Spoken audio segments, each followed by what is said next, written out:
So at past 3 a.m. in the morning on Tuesday, the 30th of April, the fourth round of negotiations towards the Global Plastics Treaty concluded here in Ottawa, Canada. So we did get towards textual negotiations, which is a significant step forward in the progress.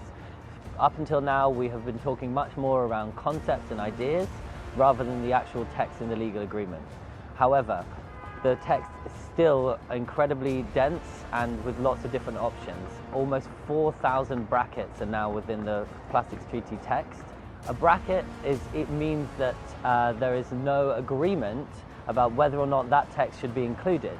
Therefore, a country is asking for it to be removed from the text. So it's going to be an incredible amount with only 7 days negotiation time left to get to a final agreement.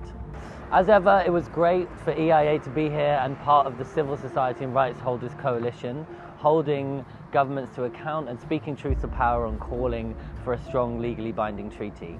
However, there was also a huge presence of industry and trade lobbyists who are pushing ambition down and seeking governments to act not in the interests of people, but in the interests of profit. We once again really need to look at this and see whether or not it's appropriate for companies who profit off the impacts of plastic pollution to be here participating in a negotiation that is trying to protect the planet and people. Throughout the week, there were reasons to be positive. For example, the Pacific small island states who are disproportionately affected by plastic pollution continue to stand strong in their ambition and protect their interests despite others wavering around them.